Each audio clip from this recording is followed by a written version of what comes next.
자, 지문으로 이해하기 1번 봅시다. 성격의 의미는 다양한 상황에서 일관되고요, 지속적으로 나타나고 고유한 행동 패턴을 의미합니다. 다양한 상황 모든 뜻하지 않고 모든하고 다릅니다. 일관된다는 거는 완전히 일치하는 거 아니에요. 요건 성격은 여러 가지 유사한 패턴, 여러 가지 상황. 그럼 다양한 거 말고요. 여러 가지 상황, 다양한 모든 거 아니다. 그 다음에 일관된다는 거는 완전히 일치하는 게 아니라 유사하다. 이런 거 차이점이 완전히 일치하고 유사한, 또 모든하고 여러 가지, 이렇게 생각을 해야 돼요. 나타나고 긴 시간 동안 관찰되며 보편적 행동과 다른 행동 패턴, 이렇게 되죠. 긴 시간. 그럼 나는 4번, 5번 이렇게 할래요. 성격 심리학에서는 성격에 대한 자료를 바탕으로 일관, 지속, 고유한 행동 패턴에 대한 법칙을 연구한다. 가장 일반적인 형식은 성격 검사이다. 성격 검사는 자기보고식 검사를 통해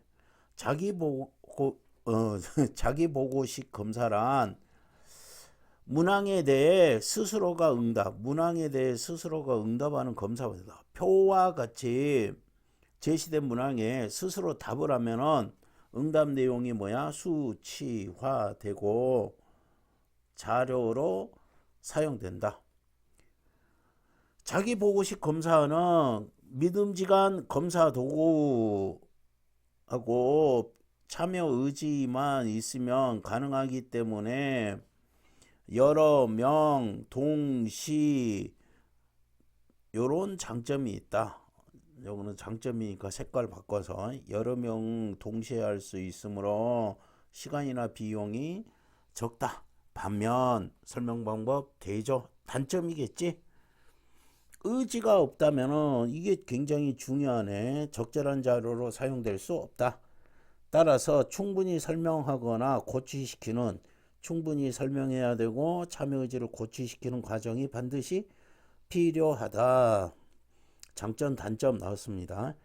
또 타인 평정식 검사, 다른 사람이 검사하겠지.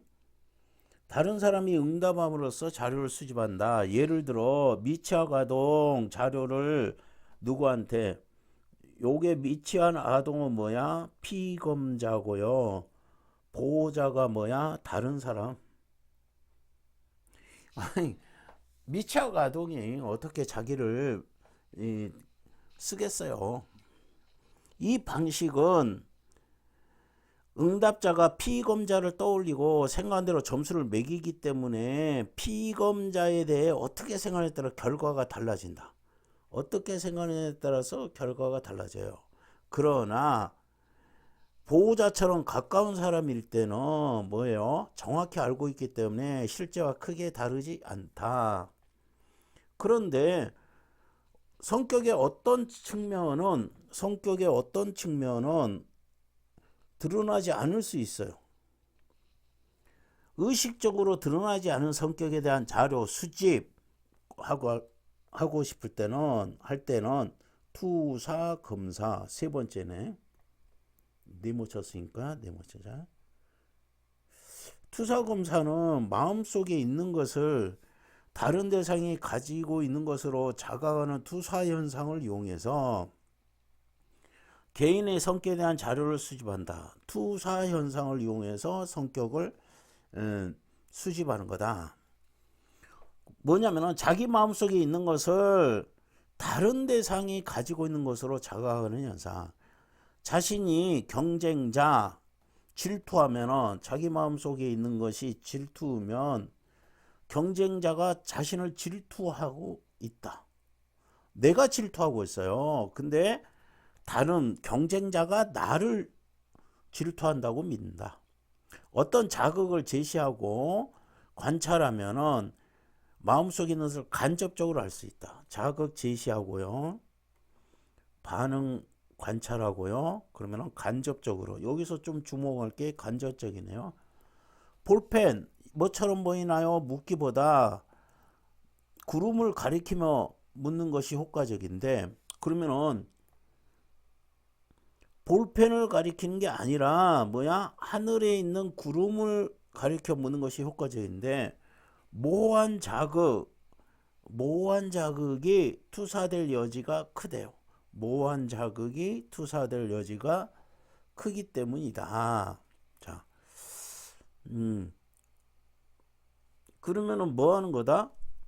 어떤 게 볼펜 안 가리키고 뭐야? 구름을 가리키는 게 효과예요. 근데 그럼 모호한 자극 그러면은 구름이죠. 볼펜처럼 분명한 자극이 아니라 구름과 같은 모호한 자극이 투사될 가능성이 더 크대요. 즉 모호한 자극을 제시하고 반응하는지 살펴보는 거예요. 중요한 말 뭐예요? 모호한 자극. 따라서 적극적인 반응이 중요한 거 요거 보니까 1번하고도 같죠. 투사검사의 종류로 로우 샤흐 검사, 주제 통각 검사는 모호한 자극 또 나왔죠. 의식적으로 드러나지 않는 자료를 수집하는 검사다. 로르 샤흐 검사에서는 잉크 떨어뜨리고 반으로 접었을 때는 반점의 그림을 보여주면서 무엇인지 모른다. 반점들의 그림이 모호하겠지. 그러면은 유발된 시각 감각과 기억 흔적으로, 자, 시각 감각과 기억 흔적을 1번과 2번을 바탕으로 반응합니다.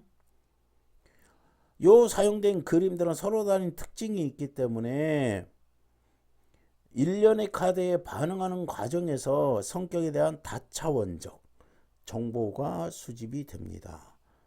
주제 통각 검사에서는 여러 인물이 등장하는 그림을 사용합니다. 나이, 성별, 관계 등이 명확하지 않죠. 모호하다. 이거 똑같은 말이지. 피검자는 하나의 이야기를 만듭니다. 하나의 이야기를 만들고 이야기 속에 이야기 분석해 가지고 자료로 사용합니다. 이야기 속에 나오는 내적 욕구를 분석해서 자료로 사용한다.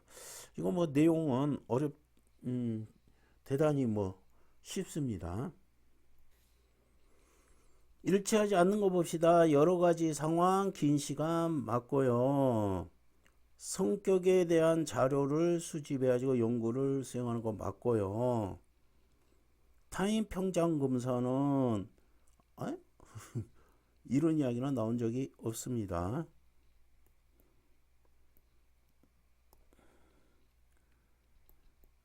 성격 검사지의 일부다. 그림 적절하지 않은 거 요거 뭐니? 뭐 여러 인물을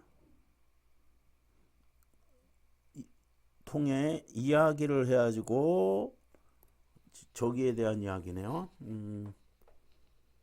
뭐지? 주제 통각 검사네. 여러 인물이고 하나의 이야기 만들어서 내적 욕구 분석 만들어서 내적 욕구를 분석하는 거다. 욕구를 분석한다. 이런 거겠죠. 내적 욕구가 드러난 이야기 만들기 위해서다. 적극적인 반응을 유도하는 것이 중요하다고 그랬죠. 의식적으로 드러나지 않은 피검자에 대한 자료. 일관되게 들은 걸 수치화, 이거는 1번 이야기잖아요. 이건 말도 안 되는 소리. 1번 이야기. 명확하지 않은 그림은 제시해야 된다. 그러면은 마음속에 있는 내용이 투사될 거 여지를 남기기 위해서다. 그다지 어려운 내용이 아니었습니다.